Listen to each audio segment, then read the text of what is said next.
वरिष्ठ नेता केंद्रीय मंत्री श्री गजेंद्र सिंह शेखावत जी आपको संबोधित करेंगे। बगल में भारतीय जनता पार्टी के मीडिया प्रमुख सांसद अनिल बलूनी जी हैं। उनके बगल में पूर्व सांसद और राष्ट्रीय प्रवक्ता श्री जफर इस्लाम जी हैं। मेरा विनम्र निवेदन है माननीय गजेंद्र सिंह शेखावत जी से कि आपको संबोधित करें। धन्यवाद संजय जी। आज इस महत्वपूर्ण प्रेस वार्ता में मेरे साथ मंच पे उपस्थित भारतीय जनता पार्टी के मीडिया प्रमुख और सांसद आदरणीय श्री अनिल बलूनी जी, राष्ट्रीय प्रवक्ता श्री जफर साहब, आज इस प्रेस वार्ता में उपस्थित सभी पत्रकार मित्रों, साथियों, हम सब जानते हैं कि राजस्थान इस देश में ऐतिहासिक दृष्टिकोण से भी अपनी एक विशिष्ट पहचान रखता है। राजस्थान संस्कृति की धरती है। राजस्थान महिलाओं के सम्मान की धरती के रूप में पूरे देश नहीं दुनिया में जाना जाता है। लेकिन पिछले राजस्थान को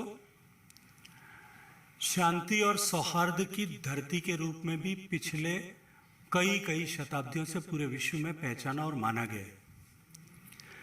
लेकिन पिछले 3 साल में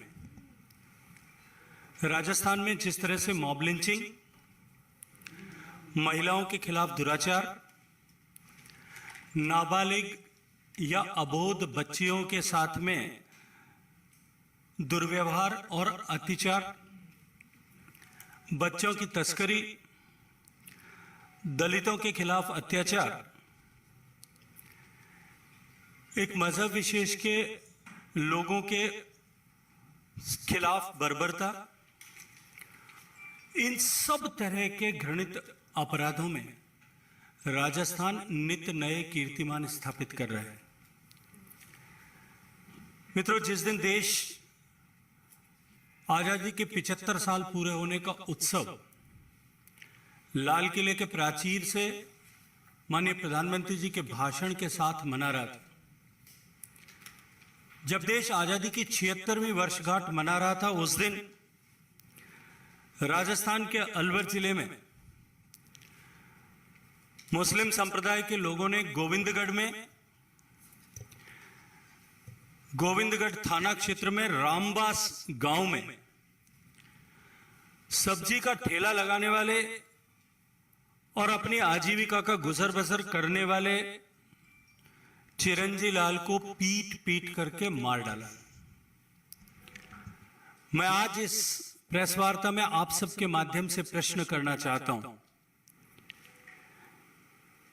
कि कहां है इस समय में जब इतनी बड़ी घटना राजस्थान में हुई, राहुल गांधी जी कहां खोए हैं, प्रियंका वाड्रा जी कहां खोई हैं, सोनिया गांधी जी कहां हैं, और साथ ही साथ ये ह्यूमन राइट्स के अपने आप को चैंपियन बताने वाले सारे लोग आज कहां छुप गए हैं।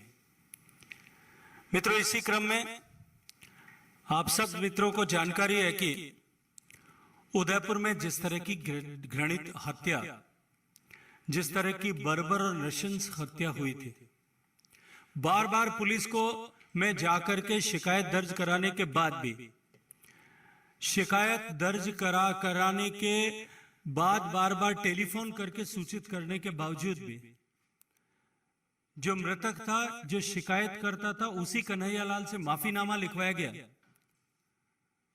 हत्या से 1 दिन पहले भी फोन करके उसके द्वारा सुरक्षा की गुहार लगाने के बावजूद भी सुरक्षा समुचित प्रदान नहीं की गई।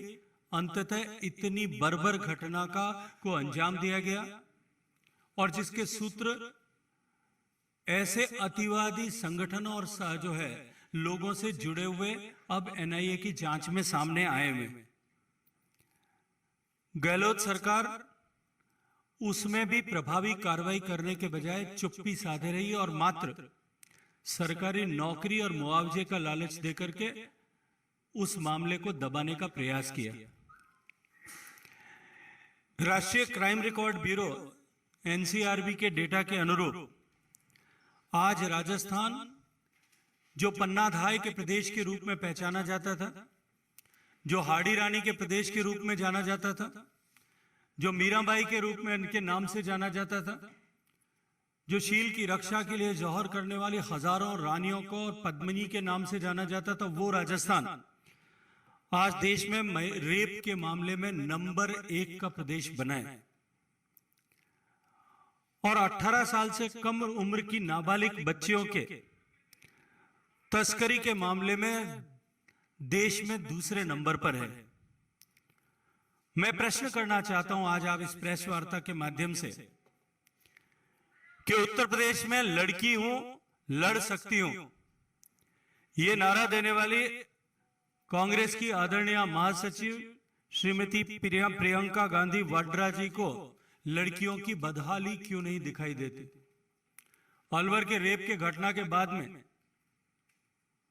जब वो सवाई माधोपुर में अपने बच्चों के साथ में, अपने परिवार के साथ में शेरनी के बच्चे की अटकेलियां देखने के लिए गई थी, उनको छुट्टी मनाने का समय था, लेकिन अलवर की उस मासूम बेटी की आंसू पहुंचने का समय जो है उनके पास में नहीं था। निश्चित ही इससे ज्यादा दुर्भाग्यपूर्ण और कुछ नहीं हो सकता। और जब अलवर की बेटियां जिला कलेक्टर के पास में इस बात की शिकायत लेकर के जाती हैं, तो जिला कलेक्टर महोदय उनको धमकाते हुए अपने परिवारजनों के और पिता के नंबर मांगते हैं। ऐसा वीडियो दिखता है कि तुम्हारी हिम्मत कैसे हुई मेरे ऑफिस में आने की, मैं तुम्हारे पिता को फोन नंबर पे एक फोन करके इसकी शिकायत करूंगा। जब राजस्थान में इस तरह से रेप की घटनाएं बढ़ रही, दुर्भाग्यपूर्ण इससे भी ज्यादा यह स्थिति बनती है कि राजस्थान के मुख्यमंत्री खुद रेपिस्टों की सजा कम होनी चाहिए, ऐसे बलात्कारियों और अपचारियों की सजा कम होनी चाहिए, इसकी पैरवी करते हुए नजर आते हैं। निर्भया केस के बाद में जो कठोर कानून अबोध बालिकाओं के लिए, नाबालिग बच्चों के खिलाफ यौन हिंसा को कम करने के लिए बनाया गया था, उसमें से मौत की सजा को कम करने की पैरवी करते हुए नजर आते हैं। और इस बात को मीडिया से बातचीत करते हुए लोगों के सामने, देश के सामने यह विषय रखते हैं कि मौत की सजा रेप के बाद में हत्या का कारण बनती है। इससे ज्यादा शर्मनाक शायद और कोई विषय नहीं हो सकता। हम सब ने देखा है कि राजस्थान के संसदीय कार्य मंत्री और urban development affairs minister Shri Shanti Dhariwal ji किस तरह से सरकार की तरफ से जवाब देते हुए विधानसभा के पटल पर बहुत सहजता के साथ में हंसते हंसते ये बात कहते हैं। और जब वो ये बात कहते हैं तब उनके सारे साथी भी ठहाके लगा करके हंस रहे होते हैं कि राजस्थान में ज्यादा बलात्कार की घटनाएं इसलिए हो रही हैं कि राजस्थान मर्दों का प्रदेश है।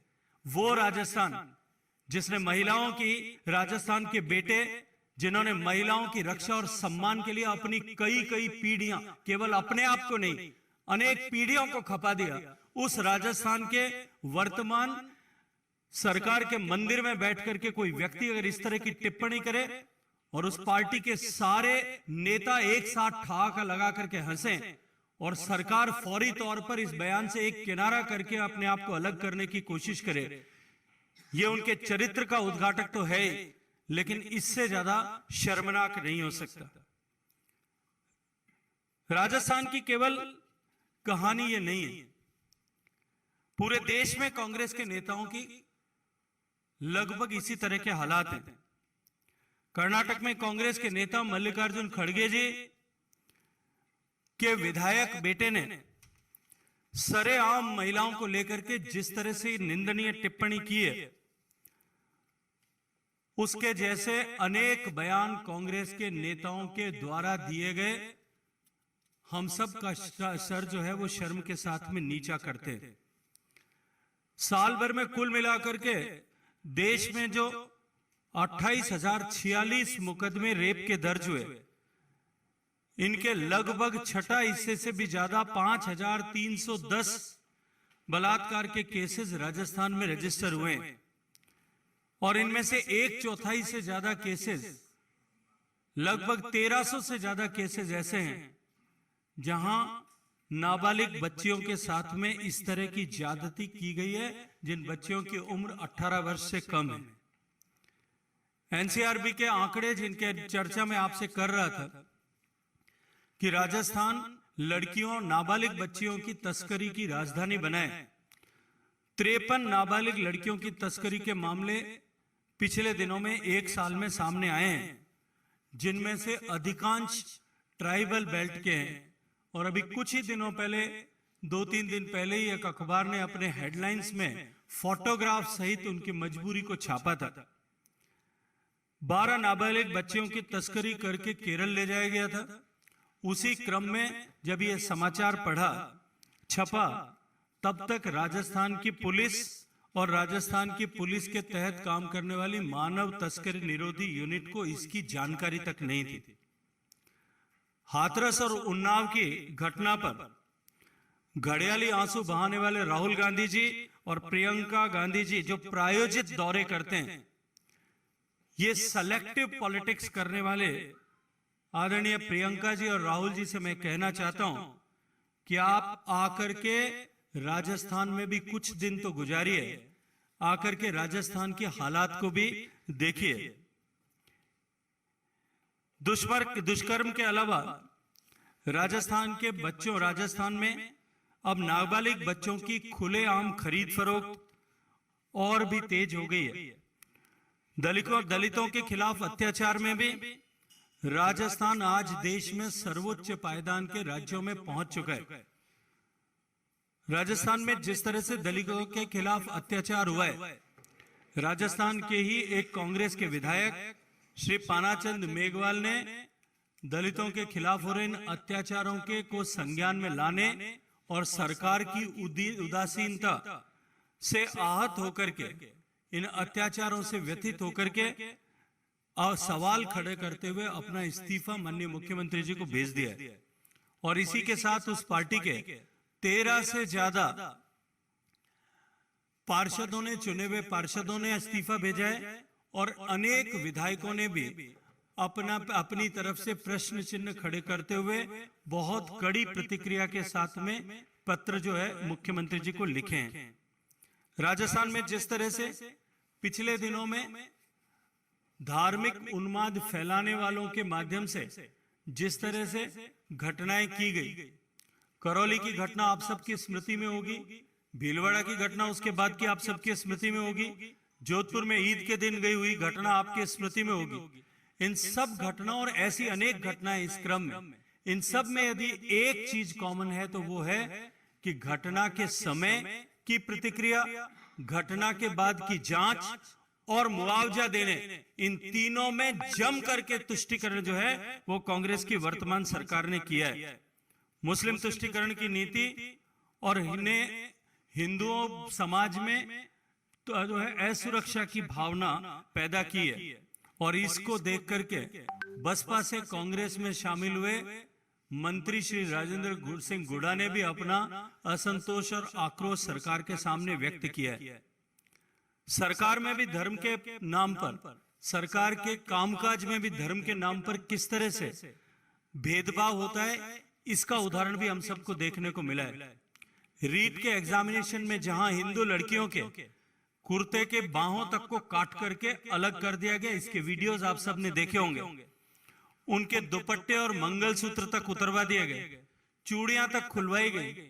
और वहीं दूसरी तरफ दूसरी मजहब के जो लड़कियां और परीक्षार्थी थी वो हिजाब लगा करके परीक्षा दे रही थी, उन्हें उसकी अनुमति प्रदान की गई। हालात ये हैं कि की हिंदू पर्वों के समय धारा 144 लगा करके उन पर्वों को, उत्सवों को मनाने के लिए रोका जाता है, वहीं दूसरी तरफ दूसरे मजहब के लोगों को उसी परिस्थिति में जो है अपने उत्सव मनाने के लिए जुलूस सड़क पर निकालने के लिए अनुमतियां प्रदान की जाती है। हम सब ने देखा कि अवैध खनन को लेकर के अभी जिस तरह की घटना भरतपुर में हुई, 550 दिन से आंदोलन चल रहा था। 550 दिन तक सरकार केवल थोथे आश्वासन देती रही। माइनिंग माफिया और उससे मिलने वाली मलाई के बोझ के नीचे सरकार के कारकुन और सरकार के मंत्री और सरकार के अधिकारी दबे हुए थे। कोई कार्रवाई नहीं होती देख अंततः 14 साधुओं को आत्मदाह की धमकी देनी पड़ी। उससे व्यथित होकर के, कार्रवाई न होने से व्यथित होकर के जब एक बाबा निर्मलदास टावर पर चढ़े, तब आनन फानन में सरकार ने एक मंत्री को भेजा और मंत्री ने जिस तरह की टिप्पणियां वहां की और चर्चा वहां पे की, उससे आहत होकर के बाबा विजयदास को ने अपने आप पर पेट्रोल डाल करके आग लगा ली। उस मृत्यु के लिए, मैं उस मृत्यु नहीं हत्या कहूंगा, राजस्थान की सरकार परोक्ष रूप से जिम्मेदार है। और जब राजस्थान की सरकार उसके जो है आत्मदाह के ठीक 24 घंटे में जिस विषय को लेकर के 550 दिन से आंदोलन चल रहा था, आनन फानन में उस विषय को पूरा करने के लिए आगे बढ़ती है। मैं आपको ध्यान में लाना चाहता हूं, 1 अक्टूबर 2021 को जब उत्तर प्रदेश का चुनाव होने वाला था, उत्तर प्रदेश के चुनाव के दबाव के चलते प्रियंका गांधी जी के निर्देश पर साधु संतों से जो आंदोलनरत थे उनसे वार्ता की गई।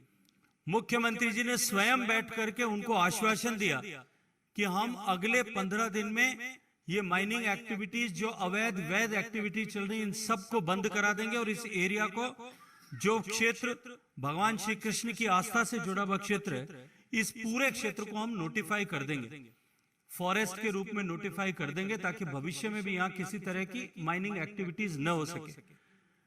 कलेक्टर भरतपुर से रिपोर्ट मांगी गई। 12 अक्टूबर को कलेक्टर भरतपुर ने उस मीटिंग का हवाला देते हुए अपनी रिपोर्ट की ये इतनी अमुक खसरा की लैंड जो है उसको कन्वर्ट करने और माइनिंग को फोरक्लोज करने की आवश्यकता है, वो देने के बाद में भी न जाने किस दबाव में 8-9 महीने तक सरकार सोई रही। और आत्मदाह करने के बाद में, बाबा विजयदास की मृत्यु हो जाने के बाद में माननीय मुख्यमंत्री ये कहते हैं कि ऐसी क्या परिस्थितियां बनी कि जिनके चलते बाबा विजयदास को आत्मदाह करना पड़ा, जबकि हम तो 3 दिन पहले ही मीडिया के माध्यम से ये संदेश भेज चुके थे कि हम इस पर निर्णय करने वाले। मैं आज आप सबके सामने माध्यम से माननीय मुख्यमंत्री जी से प्रश्न करना चाहता हूं कि जब आपने प्रत्यक्ष बैठ करके 8 महीने पहले, 9 महीने पहले जब आपने विश्वास दिलाया था, वही विश्वास आपने पूरा नहीं किया, तो मीडिया के माध्यम से संदेश भेज करके आप किस तरह से आंदोलनरत साधुओं को संतुष्ट करना चाहते थे। और बाद में उसके लिए एक इंक्वायरी कमेटी बनाने का नाटक किया गया। और साथ ही साथ माननीय मुख्यमंत्री जी ने बार बार जोर देकर के ये कहा, यहां तक कि राष्ट्रीय अध्यक्ष जी के बयान पर टिप्पणी करते हुए भी ये कहा कि अवैध खनन वहां नहीं हो रहा था। आज तो ये सबके सामने स्पष्ट हो गया, अखबार में सुर्खियों में छपा है कि जितने क्षेत्र में खनन के पट्टे दिए गए थे उससे 2 से 3 गुना ज्यादा क्षेत्रों में, और जितने क्षेत्र में खनन, जितना क्वांटम खनन का बताया गया था उससे कई गुना ज्यादा खनन जो है वहां अवैध रूप से हुआ है। लेकिन अपने लोगों, अपने मंत्रियों को बचाने और इसमें लिप्त लोगों को बचाने के लिए माननीय मुख्यमंत्री खुद जो है जनता को गुमराह करते हुए झूठे बयान दे रहे हैं। इस साधु का बलिदान के लिए राजस्थान प्रदेश की धर्मभीरू जनता कभी अशोक गहलोत साहब को माफ नहीं करेगी। राजस्थान में जिस तरह के हालात अभी आप सबने देखा है कि लॉ एंड ऑर्डर जिस तरह से कमजोर हुआ है, राजस्थान की पुलिस का जो ध्येय वाक्य था कि अपराधियों में खौफ और आम जन में विश्वास, लेकिन आज स्थिति ठीक इसके उलट है। राजस्थान की सरकार क्योंकि कुर्सी बचाने में व्यस्त है, इसलिए परिस्थितियां आज ये है कि राजस्थान के अपराधी बेखौफ हो गए, बेलगाम हो गए, और आम जन जो है वो भयभीत है, परेशान है। राजस्थान को बजरी माफिया, शराब माफिया, भूमि माफिया और ऐसे सारे आपराधिक माफिया गैंग्स के हवाले कि जो है गहलोत सरकार ने छोड़ दिया है।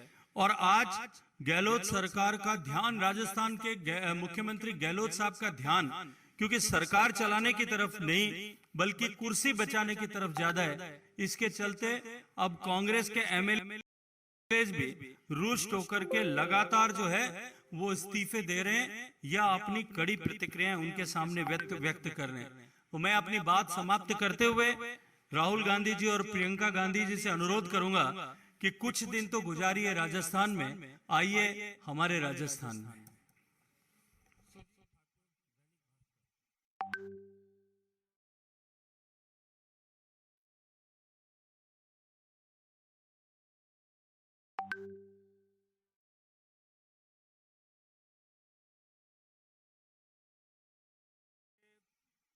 सरकार बर्खास्त करनी या नहीं करनी यह अलग विषय हो सकता है, लेकिन राजस्थान की जनता के मन में इतना आक्रोश है कि वो एक एक दिन गिन करके इस सरकार का कालखंड पूरा होने की जो है वो गिनती गिन रही है।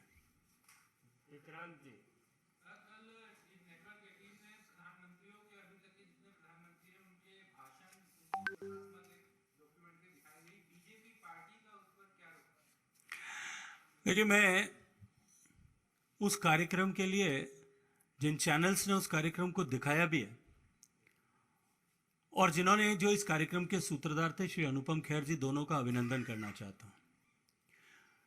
मित्रों, जैसा माननीय प्रधानमंत्री जी ने कहा कि देश ने आजादी जो लाखों लोगों के बलिदान और लाखों लोगों के योगदान दोनों के कारण से इस देश ने अर्जित की।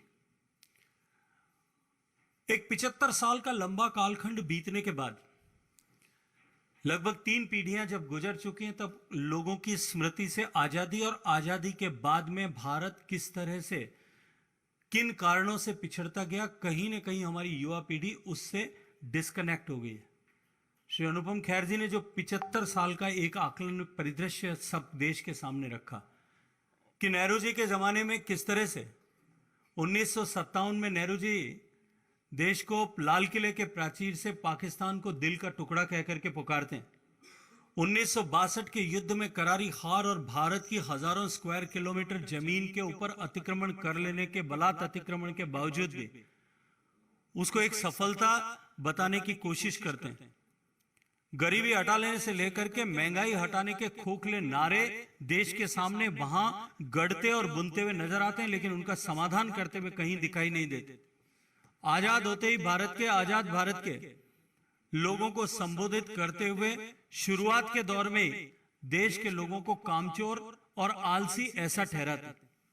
काल बीतने के बाद में माननीय इंदिरा गांधी जी के शासनकाल में भी इमरजेंसी लगा करके लोकतंत्र की हत्या का पाप करने के बाद लाल किले के प्राचीर से उसे जस्टिफाई करने और उसके फायदे गिनाने का पाप किया जाता है। बाप और बेटी के नेहरू जी और इंदिरा जी के इस 30 साल के शासन के कालखंड में लगातार गरीबी हटाओ के नाम पर लोगों से मत बटोरे जाते हैं, लोगों के जीवन में परिवर्तन लाने की मात्र चर्चाएं की जाती है, लेकिन उसके बारे में किसी तरह का न तो कोई ठोस विजन और न ही कोई कदम देश को दिखाई देते। मनमोहन सिंह जी के समय की तो शायद मुझे लगता है कि चर्चा करने की भी आवश्यकता नहीं है। उन्होंने तो लोकतांत्रिक भारत में शायद वो एकमात्र ऐसे व्यक्ति होंगे कि उन्होंने लाल किले के प्राचीर पर खड़े होकर के ये कहा कि हमारी नेता सोनिया गांधी जी, जो न किसी संवैधानिक पद पर है, न उनका किसी तरह का आजादी की लड़ाई में योगदान है, न उनका और किसी तरह का सामाजिक योगदान है, वो उनको लाल किले के प्राचीर पर खड़े होकर के हमारी नेता कह करके अपनी दास्ता को जो है दिखाने की कोशिश करते हैं। उसके उलट पिछले 8 साल में जिस तरह से देश को आगे बढ़ाने का एक ठोस विजन और आगे 25-50 साल तक को हम देश को किस रास्ते पर ले जाकर के आगे बढ़ाएंगे, ये देश ने पिछले 8 साल में देखा है।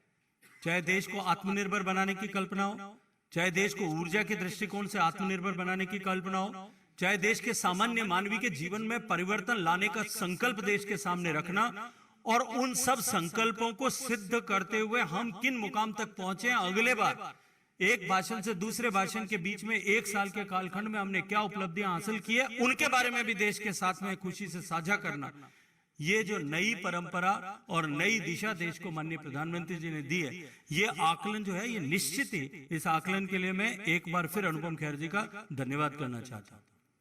पौलमी साहा।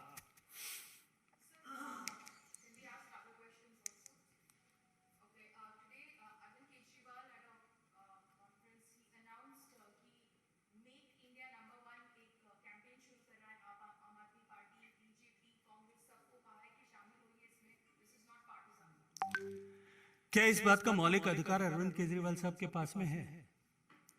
क्या इस बात के हकदार भी वो हैं कि वो इस तरह की चर्चा करें?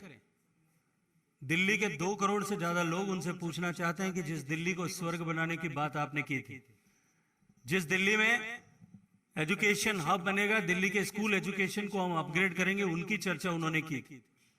दिल्ली के हॉस्पिटल और स्वास्थ्य नेटवर्क की चर्चा जो उन्होंने की थी, दिल्ली की यमुना नदी को हम स्वच्छ बनाएंगे और टेम्स के जैसे स्वच्छ करेंगे, उसकी बातचीत उन्होंने की थी।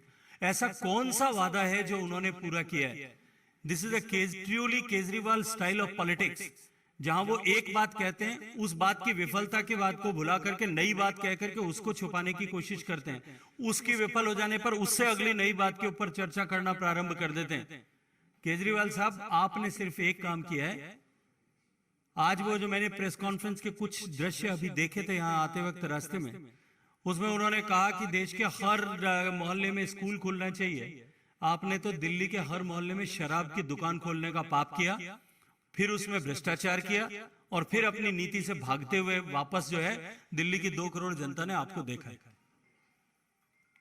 आनंद पांडे। अदिति नागर। इस प्रश्न से अभी असल बात, इस प्रेस कॉन्फ्रेंस को हम इसी दायरे में ले रहे हैं। अदिति नागर। सर, मेरे 2 सवाल हैं। पहला, बीजेपी का रोहिंग्या रिहैबिलिटेशन को लेकर क्या स्टैंड है? और दूसरा सवाल ये है सर, राजस्थान में अभी जो हाल ही में बच्चे थे जो बहुत सारा मामला हुआ, इसमें सर वापस पॉलिटिक्स शुरू हो गई है, चाहे वो कांग्रेस हो बीजेपी। दरअसल मुद्दा ये है कि मटकी फीडिंग जो आप पता लगा। अब सर ऐसा नहीं लगता आपको कि बीजेपी हो या कांग्रेस हो, पार्टी पॉलिटिक्स से उठकर ये जो डिफरेंस मेघवाल और जनरल कास्ट या एससी कास्ट के बीच में बढ़ रहा है, जो ना सिर्फ जालौर से हटकर वो पूरे प्रदेश में है, इसको कम करने के आदित्य जी, मैं 2 चीज आपने 2 प्रश्न पूछे, इसलिए 2 चीज कहना चाहता हूं। आपके पहले प्रश्न से अब मुझे विश्वास हो गया कि आप नेशनल चैनल में आ गए हैं। और उसका जो दूसरा प्रश्न है, आपने कहा, मैं राजस्थान के ठेठ गांव से आता हूं और आप इस विषय को अच्छी तरह से जानते हैं कि मैंने 25 साल तक लगातार धरातल पर रहकर के गांव में काम किया है। ये जो दृश्य आप प्रस्तुत करना चाहते हो कि राजस्थान में जो है अगड़े और पिछड़ों के बीच में कहीं वैमनस्य और भेद बढ़ रहा है, इससे बड़ा झूठ कुछ नहीं हो सकता। लेकिन जो घटना हुई है, मैं उस घटना के कारण और उसमें नहीं जाना चाहता। वो समीक्षा का विषय, वो अनुसंधान का विषय, वो पुलिस की जांच का विषय है। कारण चाहे मटकी का हो या न हो, जिस तरह की रिपोर्ट्स न्यूज़पेपर्स में आई है, वहां मटकी नहीं थी, वहां सभी साथ पानी पीते थे। दोनों जो है टीचर्स भी ऑलमोस्ट आधे आधे थे, स्कूल को ओन भी दोनों ही समाजों के ऐसे लोग मिलकर के करते थे। लेकिन जो कुछ हुआ है वो दुर्भाग्यपूर्ण है। और अगर ये केवल एक घटना होती तो शायद राजस्थान के लोग इसको माफ कर सकते थे। ऐसी कितनी घटनाएं हुई। जिस दिन देश, जो अभी मैंने जैसे कहा कि जब देश आजादी का 75वां वर्ष मना रहा था, रामगढ़ में एक व्यक्ति की हत्या कर दी गई।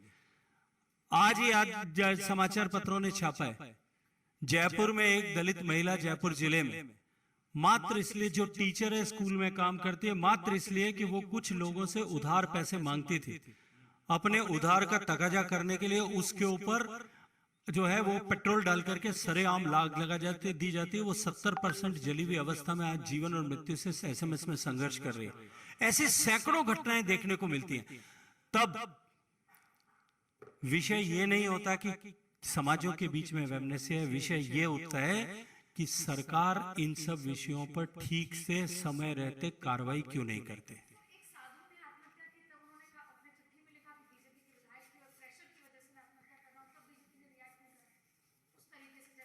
देखिए, उसमें भी बीजेपी ने अपना जो है वो जांच दल वहां भेजा था आपकी जानकारी के लिए, माननीय अर्जुन राम जी के नेतृत्व में भेजा था, उसकी जांच रिपोर्ट भी आई है और अनुसंधान जो उच्च पुलिस कर रही है उसके बाद में निश्चित रूप से जो कोई दोषी है कार्रवाई होनी चाहिए। चलिए वो तो मैंने बताया नेशनल टीवी में आ गया था।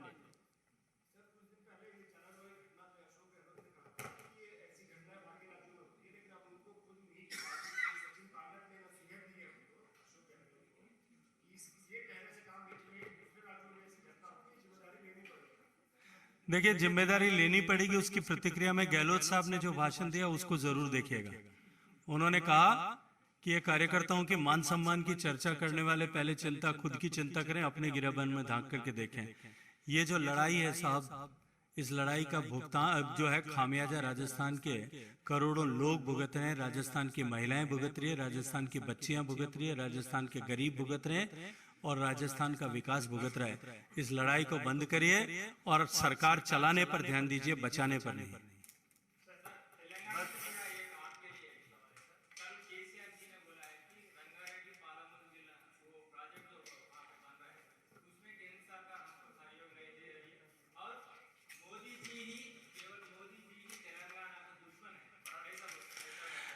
देखिए जो लोग जिन्होंने भ्रष्टाचार की सारी सीमाएं पार कर दी,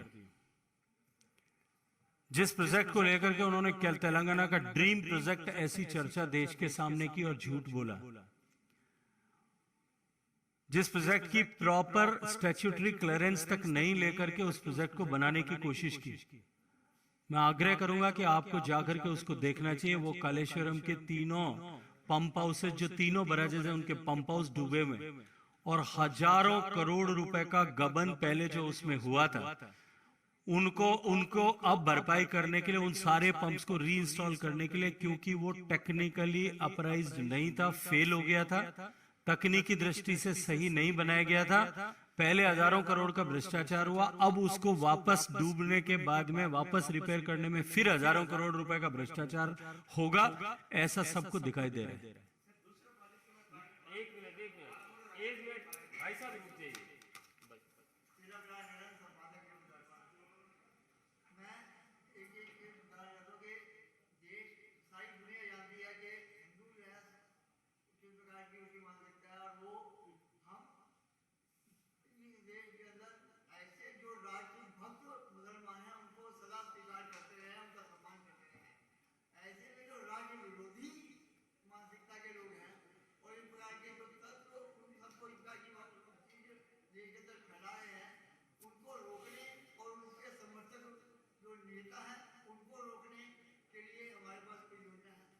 देखिए राष्ट्रभक्त और राष्ट्रद्रोही की कोई जाति और मजहब नहीं होता।